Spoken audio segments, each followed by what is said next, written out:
Ayo dong ngobrol dong. Lo kan Udah santai aja, santai. para buru-buru ini, buru-buru non ASN gimana nih? Nih asbak nih. Anjay, ASN, doler. Ya gue mau gimana juga. Lu kawan berangkat sih? Bulan depan kayaknya. Ini. Kalau nggak bulan depan lagi. Pas-pasin dah temen gua. Iya makanya. Makanya gue nyamperin lo gue sini. Udah gitu, gue juga nyamperin duluan lagi. Tapi kalau lu udah mulai kerja, narasumber bayar nggak nih kali? Ya, enggak Enggak lah, dong. Gila lu. Ngabdi lah. Sesama working class. Cok, Iya, working class. Iya. Working class dapat pensiunan. Harusnya begitu. Saya amat. Oh, berarti sistem yang ideal tuh sistem pemerintah dong. Enggak juga. Kan pemerintah duitnya dari APBN. APBN dari mana dulu lupa ada. Makasih gue. Dari Tapera ya. Ya salah satu. Gila anjing. Masuk ya. Antum lah, gila lu. Gila lu bang. Lama gue di radio. Radio rusak. Radio bubar. Anjay. Anjay, bubar. Legend itu. Jadi gimana Tapera bre menurut lu? Gue sih udah nggak dipotong ya, kan gue udah punya perusahaan sendiri nih. Oh, gitu. Sekarang. Ya, tapi kan lu wajib. Ya gue yang bayar. Iya, memberikan. Iya. Berapa ya, Tapera itu kan tabungan 5% ya? tabungan Tiga, perumahan rakyat 3%. 3 ya. Tabungan perumahan rakyat. Jadi sebenarnya kalau ASN kan udah berlaku ya. Udah duluan ya. Udah duluan. Dulu baper patung ya kan. Iya, betul. Nah, kalau Tapera kan diluaskan lagi gitu ya ke pekerja-pekerja swasta, pekerja freelance. Berarti cadangan devisa negara defisit. Ya gue nggak tahu. Kayaknya sih iya. Iya, iya. Kayaknya sih iya. Emang ya? Gimana Ron? Serius lu? Tadi Roni bilang gitu sebenarnya. Sebelum Kacau lu. yang dia bilang gitu. Off the record dia ngomong. Ah. Jadi on record aja dah. Ya, ini kan akhirnya jadi dia bawa. Enggak sih kalau yang gue lihat ya. Ini analisa. Enggak, entar dulu sebelum lu ngelihat nih. Lu setuju nggak? Enggak lah. Lu? Enggak lah. Siapa nih yang setuju, Cok? Ya udah, pandangan lu dulu. Gimana? Soal ini nih. Ya, Tapera ini. Jadi kalau gua ngerefleksinya soal masalah pengelolaan uang lah ya negara kita. Kayak Jiwasraya, kasus Asabri, Asuransi nasional, Iya. asuransi negeri, ya, itu kan sama polanya. nah, Jadi negara mengumpulkan uang, BPJS juga. BPJS juga. Lu tahu kan culture negara kita Bukan gimana? culture sih, Apa tabiat. adat rusaknya itu gimana? Habit. Gua nggak tahu ya, ngumpulin duit lagi. Nanti kalau duitnya hilang gimana kan gitu?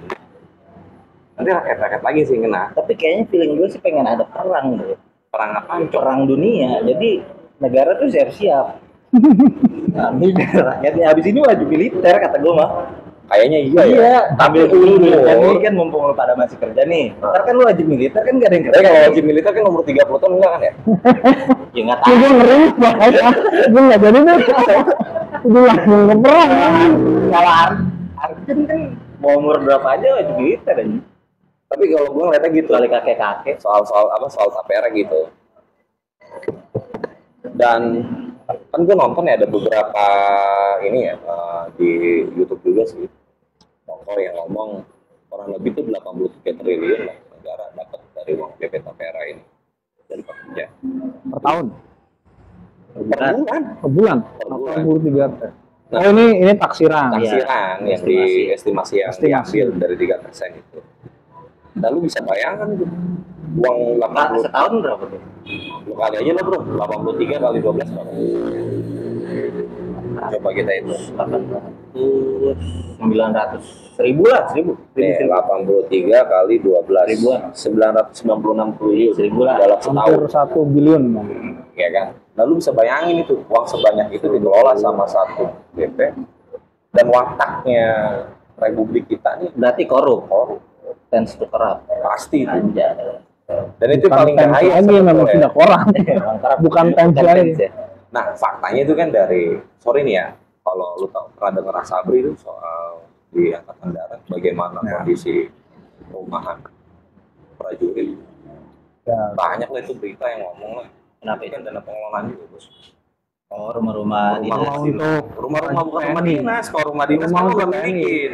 Dia rumah prajurit. Ya, rumah untuk prajurit. Kalau lu nanti Kalau tapera kan buat pekerja. nah, kalau ini Buat khusus khusus untuk untuk TNI. prajurit. Nah, Gila itu prajurit duitnya udah diambil.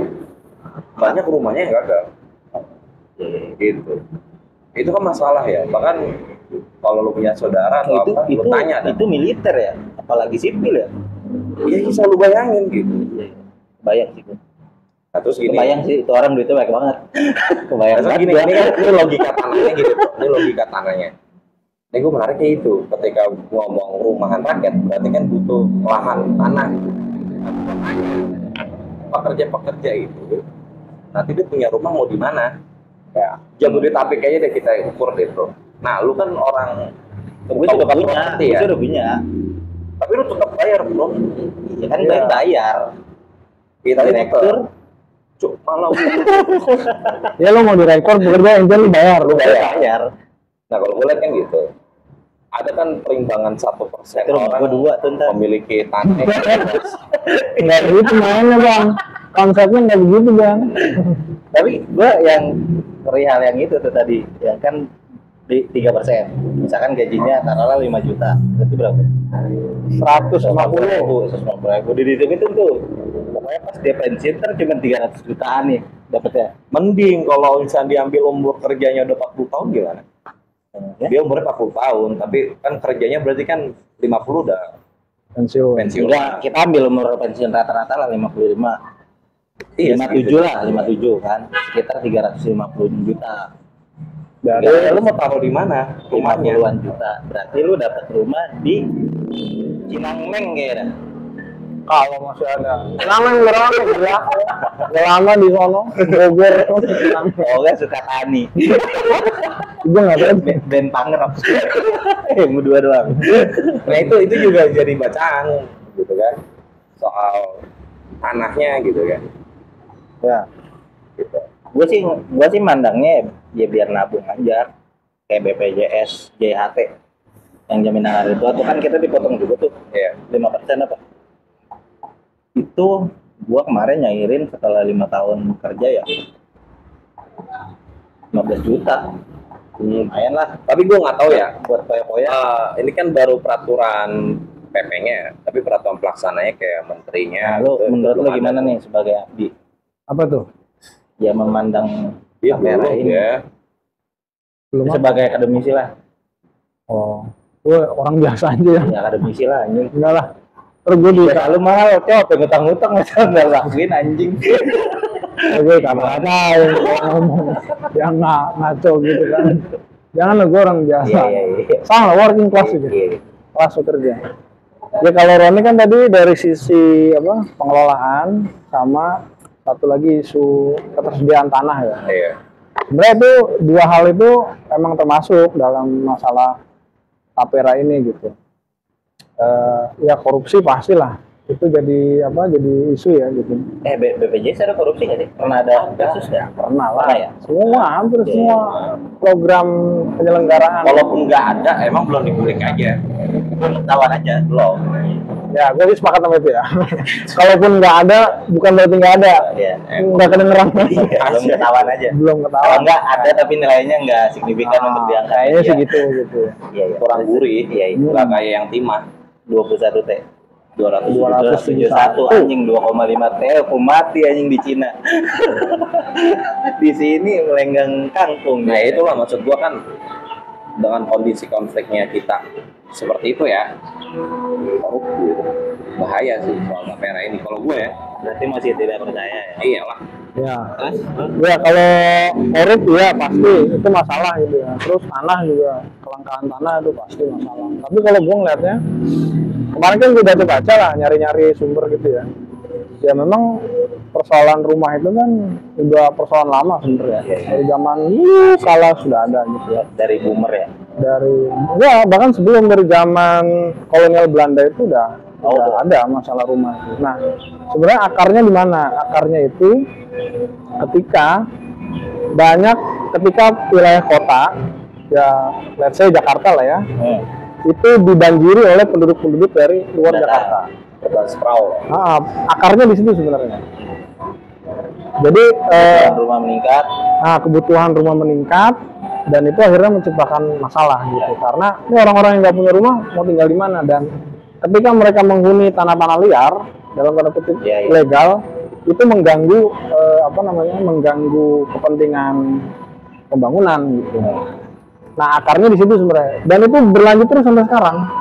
Dari Belanda terus masuk ke era Soekarno-Hatta. Bukan bandara ya maksudnya. Kepemimpinan Soekarno dan Hatta gitu ya. Pasca Terus kemerdekaan. sampai pasca kemerdekaan, terus Orde Baru sampai sekarang gitu. Nah, sebenarnya akarnya tuh di situ. Nah, tapi Urbanisasi ya. urbanisasi. Tapi pertanyaannya, kenapa orang-orang dari zaman dulu kala itu bisa membanjiri kota sampai kota tuh nggak kuat menampung mereka gitu? Nah, itu yang menurut gue pertanyaan yang tertinggal gitu, nggak pernah dijawab gitu ya. Nah, sampai akhirnya pertanyaan itu mengarahkan kita pada gimana sih sebenarnya desain pembangunan nasional kita. Ada nggak? Maksudnya ramah nggak terhadap para penduduknya gitu. Kenapa bisa penduduk itu dari luar kota membludak di kota, nggak punya tempat tinggal gitu kan? Nah, berarti ada desain pembangunan yang nggak memperhatikan penduduk-penduduk baik di dalam kota maupun di luar kota gitu. Nah, dulu misalnya zaman Belanda itu sudah ada gitu public housing ya disebutnya ya. Ya bahasa Belandanya gue nggak tahu ya. Tapi intinya perumahan rakyat lah, public housing. Itu gimana caranya supaya penduduk-penduduk pribumi, penduduk jajahan ini yang sudah kadung di Jakarta nih mau dikasih tempat tinggal di mana gitu. Dan akhirnya mereka itu di zaman itu ya nggak dapat tempat tinggal karena memang pemerintah kolonial ya kita tahu lah ya, zaman Belanda gitu kan. Iya, boro-boro memperhatikannya itu orang pribumi nggak dianggap manusia kan gitu. Nah, sampai masa pasca kemerdekaan terus tuh concernnya soal itu gimana nih cara memberikan tempat tinggal gitu. Udah kadung keteteran kali. Iya, ya karena menurut gue pertanyaan akarnya itu nggak pernah dijawab, berusaha dijawab gitu. Kenapa populasi membludak dan berarti pembangunannya sebenarnya mungkin gimana? kota itu kan menawarkan menjanjikan surga. Nah iya, maksudnya kenapa bisa sampai ada Karena nggak dikontrol gitu-gitunya ya. Iya, kenapa sampai ada membludak nggak ada solusinya. itu dia. Ya sebelum ada kota kan orang hidup Ya. bertani gitu misalnya ya. Nah, kenapa praktek-praktek itu hilang gitu, dihancurkan gitu. Nah, berarti kan ada desain juga ya. Iya, ada desain pembangunan untuk mengusir orang-orang di luar Jakarta. Oke. Dan akhirnya mereka nggak punya tempat tinggal lagi di kampungnya gitu ya. Akhirnya mereka mau nggak mau harus lari ke perkotaan. Dan itu sebenarnya bukan khas di kita aja di Indonesia. Dari berabad-abad yang lalu tuh udah Di belahan dunia. polanya begitu, di belahan dunia manapun begitu. Terutama di negara jajahan, pasti begitu. Nah, waktu zaman Orde Baru tuh, Jakarta waktu di gubernurnya Ali Sadikin, itu dulu kan masalah itu sempat muncul tahun 70-an. Ini Jakarta udah nggak kuat menampung. Caur ya. Akhirnya dibikin apa? Jabodetabek. Megapolitan itu. Ya, penduduk Jakarta yang kelebihan ini akhirnya disuruh untuk pindah ke wilayah-wilayah satelit Jakarta. Yang orang bilang aglomerasi lah. Aglomerasi benar. Nah, itu sebenarnya aglomerasi itu salah satu cara untuk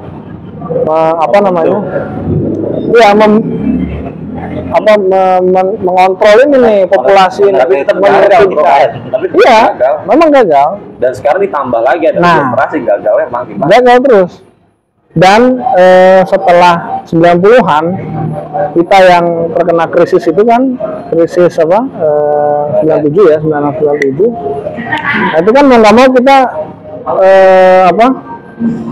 mesti mengikuti arahannya World Bank itu untuk menerapkan disiplin fiskal, pengetatan anggaran, penghapusan subsidi dan lain sebagainya, dan itu membuat negara itu akhirnya mencari sumber-sumber pendanaan lain di luar APBN untuk memberikan rumah-rumah layak itu. Nah dulu tahun 2010 ya kalau nggak salah, itu kan ada tuh namanya apa, FLPP ya, fasilitas likuiditas pembiayaan perumahan, yang kita kenal sekarang KPR. Kelompok lebar roket. Iya, KPR. Nah, tapi,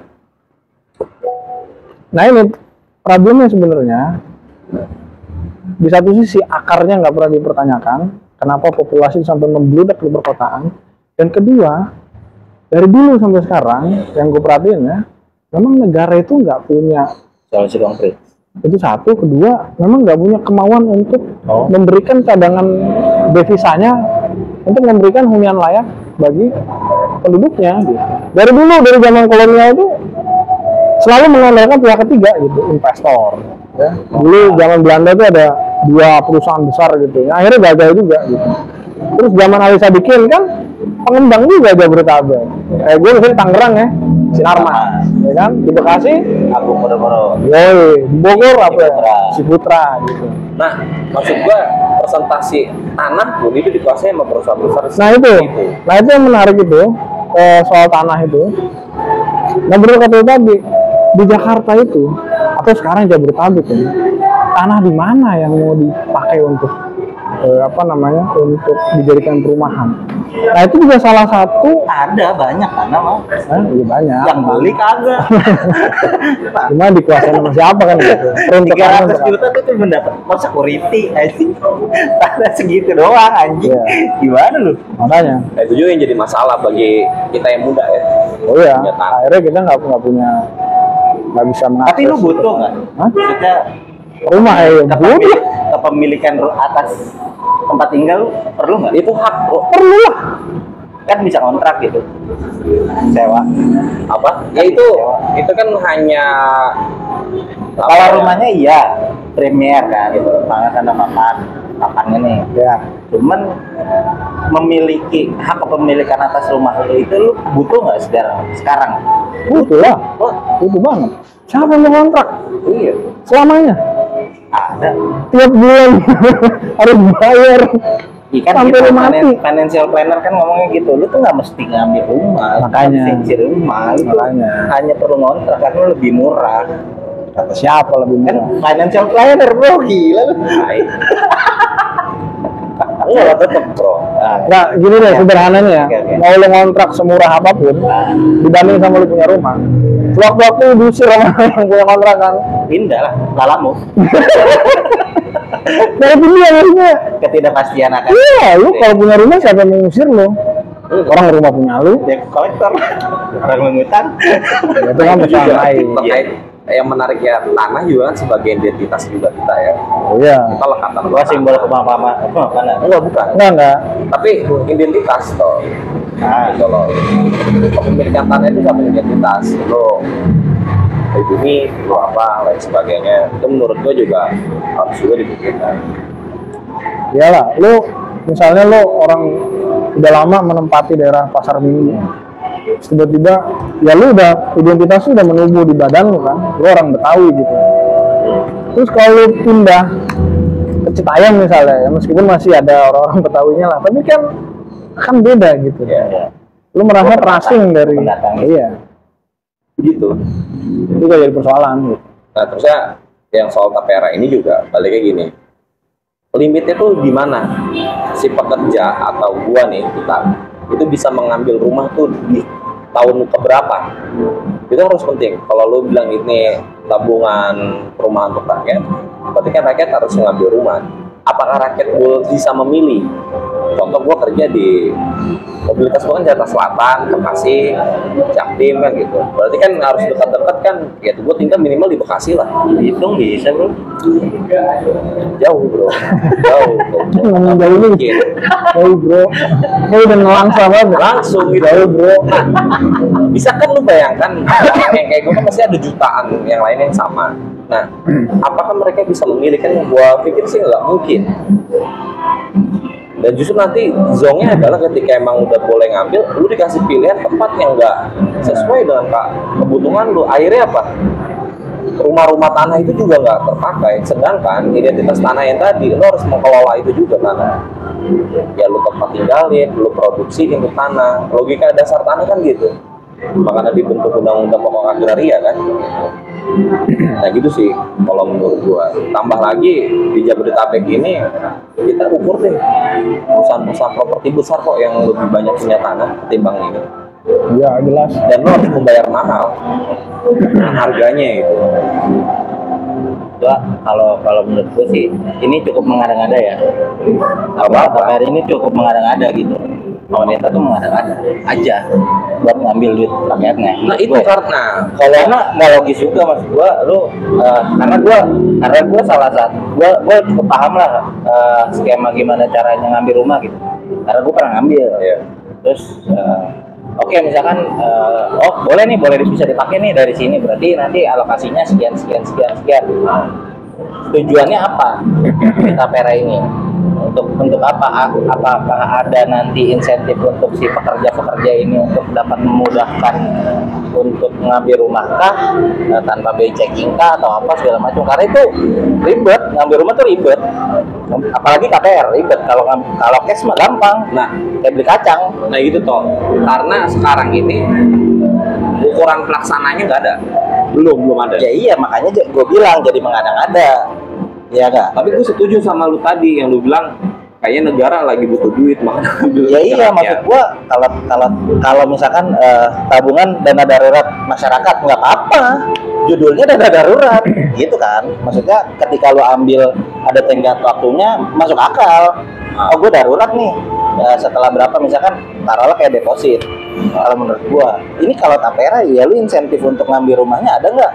Dipermudahkah atau dipersulitkah? Terus gimana caranya kita ambil? belum Terus ada. mekanismenya kayak gimana? belum ada ya. Itu kan pertanyaan follow up question maksud gua dari kebijakan ini. Terus misalkan oke, tabungan doang 150.000 sebulan nggak bisa nyicil rumah, Kecil itu. nyicil bank keliling bisa. Nah itu dia makanya Nah maksudnya gua tujuannya Ada ukuran. apa? Kalau misalkan ngumpulin DP, masuk akal. Kalau mau ngumpulin DP masih masuk akal. Ketika udah 3 tahun nih, misalkan 140 kali 36, adalah 10 juta lebih kan? tapi ada sih kok rumah murah 200 juta bagus Trenggalek semua. Ya terserah warganya. Gue sih udah punya gitu. Bukannya gue Nah. sombong gitu. Nah itu yang menjadi pertanyaan. Gila bicaranya gitu ya. Gini bro, maksud Langsung gua, gini membodoh amat. Lagi-lagi. Ngapain lu bahas? lagi-lagi rakyat nggak bisa pilih. Enggak, gue kan Lu mau perspektif tinggal gue di kan mana? perspektif gue Gen Z. Karena kan gue Gen Z ya. Milenial cok lu. Enggak, jadi Kolonial ya. Jadi kan ini tuh udah bukan concern, housing tuh udah bukan concern buat Gen Z. Mereka udah memilih untuk menyerah kok untuk memilih rumah. Mayoritas mereka ya. Kecuali mereka yang privilege gitu, yang emang lahir dari rahim-rahim oligarki anjay. Maksud gua itu. Jadi mereka udah banyak yang menyerah dan memilih ke isu-isu yang lebih konkret menurut mereka, kayak isu-isu Tapi mau nggak mau. isu lingkungan, isu-isu Gini, humanisme segala Mau macam. nggak mau, ketika ini nanti ada peraturan pelaksananya, secara paksa negara itu mengambil. Mau nggak mau. Mengambil sebagai regulator juga gitu. Enggak mengambil uangnya tetap. Lu mau setuju nggak setuju? Yang iya itu mah udah pasti. Seperti Duit itu haji aja keadaannya. diambil kok. Gitu loh. Duit haji, duit BPJS udah dipakai. Udah pasti itu mah. Kayak duit ibaratnya kita investasi ke negara, cuman bedanya kita nggak ada ROI-nya, return of investment-nya nggak ada, kita cuma nabung. Kalau yang gue lihat ya, cuman gue pernah, kalau BPJS pernah gue pakai emang lahiran 40 juta nggak bayar sama sekali gue. Iya. Iya, gitu. Ya BPJS kan udah mapan. Nah, karena udah settle, Ini udah banyak kritik, udah banyak pembenahan lah. Ya soal tapera ini kan memang kayaknya sih Jokowi prematur enggak, dan Jokowi aneh aja. ini lagi ngedorong aja ngelempar isu gimana nanti kontranya Ah, itu juga sebagainya, ada. ada bacaan apa nanti dibikin peraturan pelaksana yang sesuai dengan maunya rakyat mungkin gitu. Atau dia gagalin sendiri, nggak usah kayak kemarin, kayak UKT kan udah jadi naik kan, Iya. jadi jadi hero nya nih, gue penyelamat bangsa gua ini, rakyat kecil ini. Nggak bisa itu segala macam. Pak, Ya itu kan hero anti hero aja. Ini kan lagi anti hero nih, cek ombak. Ntar nunggu hero nya nih, siapa nih? Ente. Kaisang mau maju DKI bos, Jokowi harus tetap terus relevan. Menurut gua ya. Ya, tapi terlepas dari tebak-tebakan itu, ya, kalau gue mau bilang ya tadi menegaskan lagi gitu ya, mulai dari dahulu kala gitu ya, kebijakan untuk public housing itu perumahan rakyat memang nggak pernah jadi, maksudnya bukan perumahan rakyat itu dibikin bukan karena rezim atau penguasa itu merasa menurut gue ya, Iya. merasa secara moral gitu ya, merasa peduli dengan, Merasa penting untuk membenahi itu. ya enggak, maksudnya bukan merasa penting, kalau penting ya penting, tapi bukan atas dasar karena prihatin dengan kondisi itu, tapi bagaimana kebijakan untuk perumahan rakyat ini dibangun untuk mengontrol populasi itu. Supaya apa? Supaya agenda pembangunan nasional itu Terencana. ya bisa berjalan lebih lancar. Dan oleh karena itu dari dahulu kala sampai sekarang selalu kebijakan public housing atau perumahan rakyat itu selalu mengandalkan ongkos-ongkos atau uang yang sifatnya eksternal gitu. Yang mana eksternal itu sebenarnya dari para pekerja itu sendiri. Misalnya dulu zaman Belanda itu public housingnya mengandalkan perusahaan, 2 perusahaan besar. Nah itu melalui skema kredit perumahan itu kan, melalui hipotek ya, mortgage gitu ya. Dan nanti perusahaan itu bisa ngambil untung dari bunga dan cicilan pokok dari masyarakat. Dan itu terus bertahan sampai sekarang. Di zaman Orde Baru begitu. Zaman pasca reformasi begitu, ya. KPR tadi kan begitu. Mereka kan logikanya KPR tuh pemerintah negara gitu ya, ngejual surat hutang, bukan surat hutang, sorry Jadi sertifikat. Sertifikat dan satu bundel dijual ke investor modalin, beli, terus nanti orang yang beli rumah itu nyicil bunganya itu jadi keuntungannya investor gitu. Nah itu kan gagal tuh. Hampir semuanya tuh gagal gitu ya. Kalaupun berhasil hanya sebagian yang berhasil gitu. Nah ya jadi Tapera ini kebijakan baru untuk yang menyiasati itu biaya eksternal mana lagi yang harus diambil.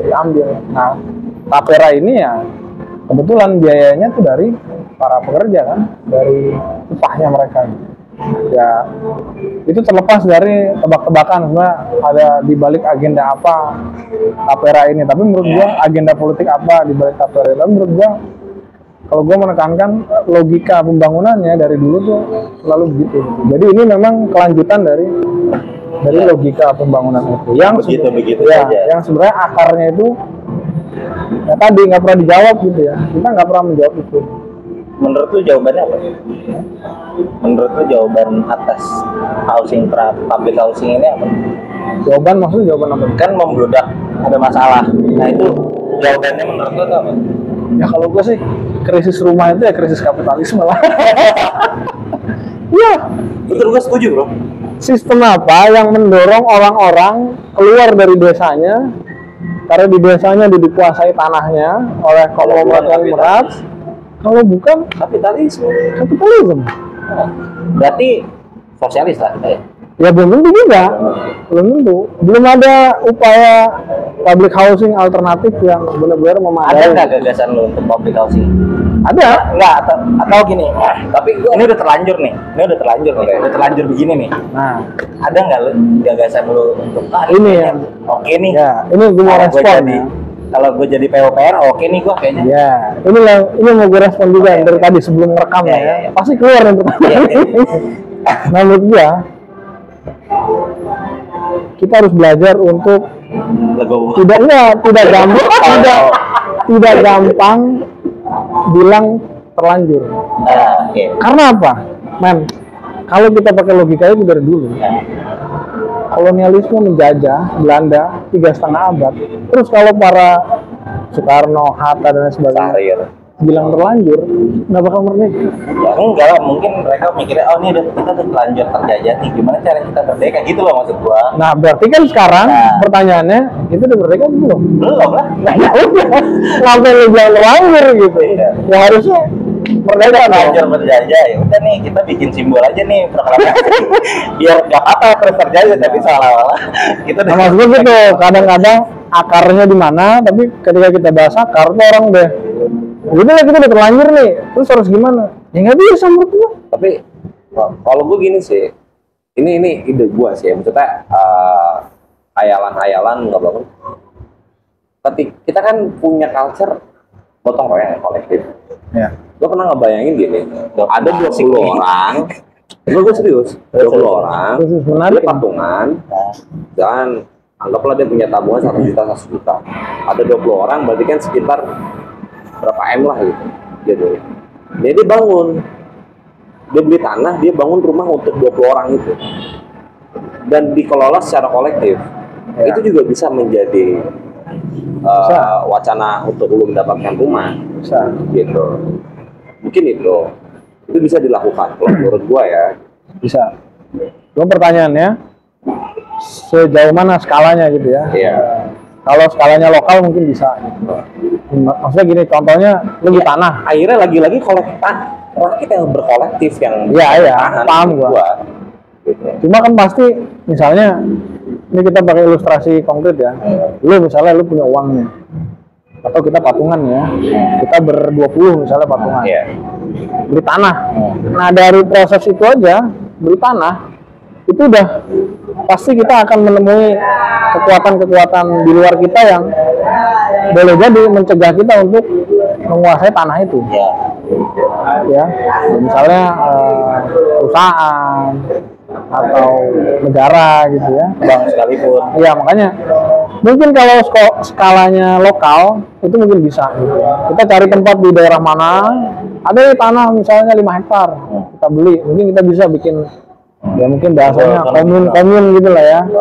Cuma kalau itu skala, apakah kalau mau ditarik ke skala yang lebih besar misalnya nasional gitu, nah itu pertanyaan bisa apa enggak gitu.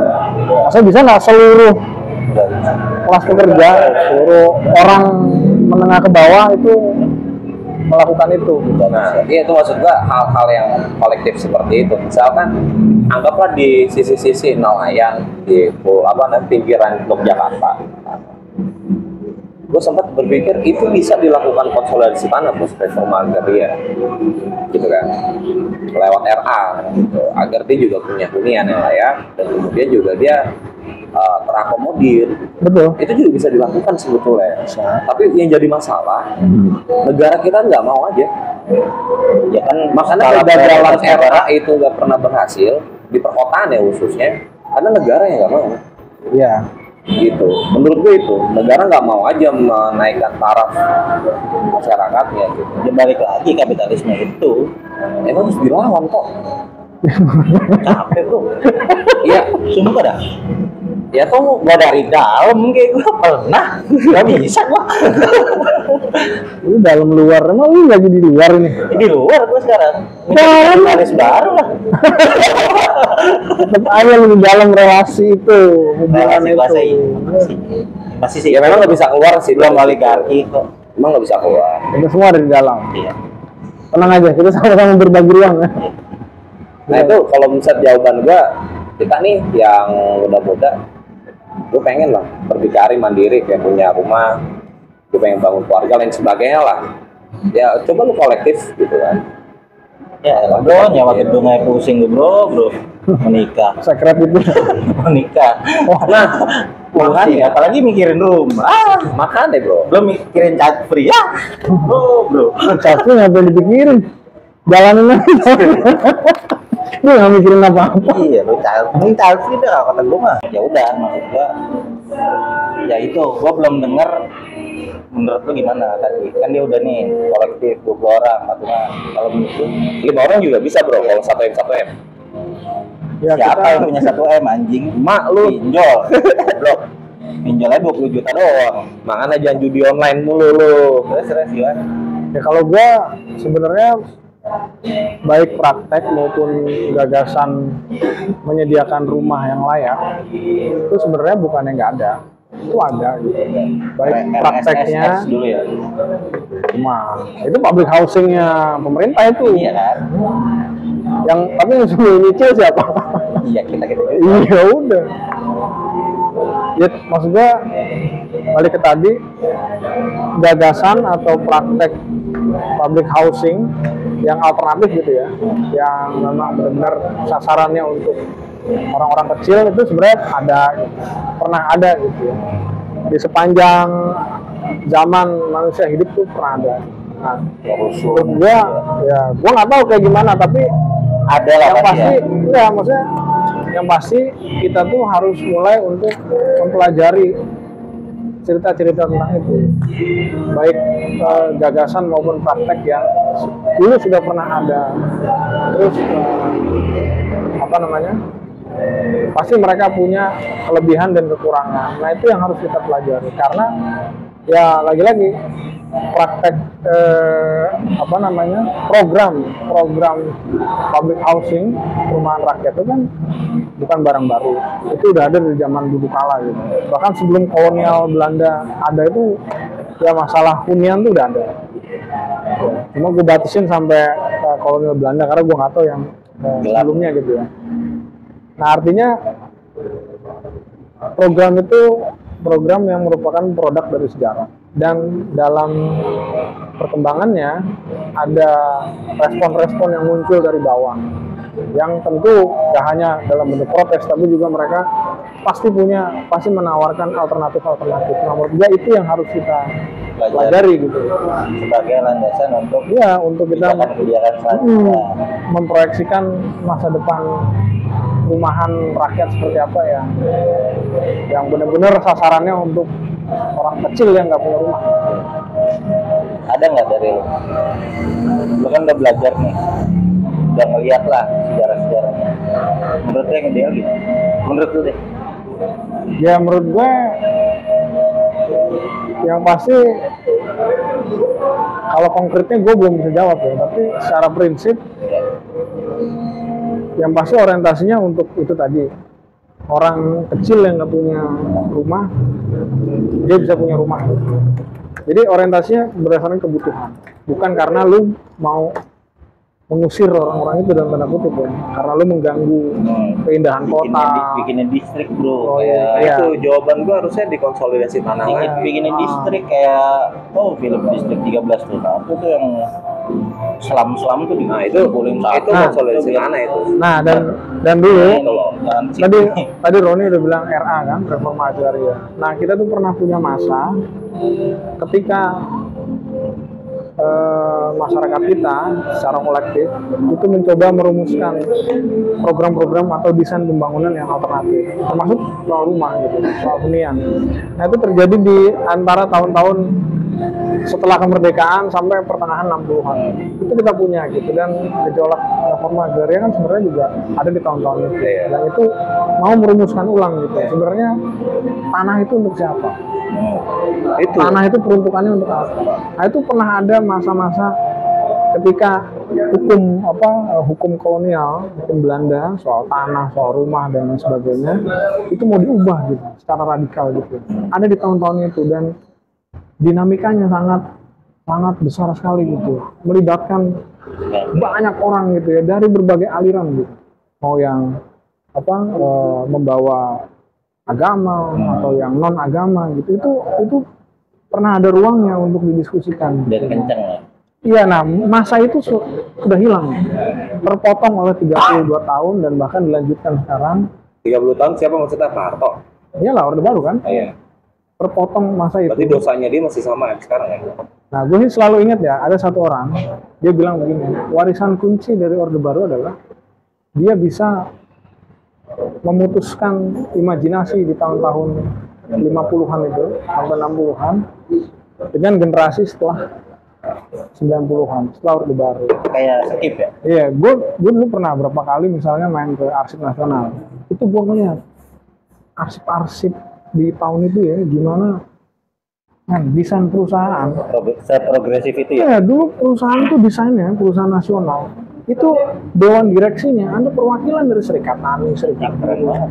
Oh sejahat itu ya? Hardcore pernah ya? ada masa-masa itu. Cerdana ya kayaknya ya. Nah, ya pertanyaan lanjutannya kan, kenapa masa itu dihilangkan? Itu kan juga mesti kita pelajari supaya kita sadar. Mossad kayaknya Mossad. Baik gue ngomong tempat sih. Mabuk lu ya? Iya, makanya supaya kita sadar juga. Sebenarnya ini di balik agenda atau kebijakan-kebijakan yang ada ini apa gitu? Logikanya tuh apa sih? Kayak gimana sih? Sistem apa sih yang sedang kita hadapi? Nah, perlu untuk kita Nah, iya tuh belajar. krisis identitas sih kita sih sebenarnya. Kalau kata gue. Krisis semuanya. Sosialis enggak. Krisis identitas, krisis ini ya, Iya. pandangan, cara pandang, krisis duit. Krisis intelektual. Sungguh mengenaskan lah.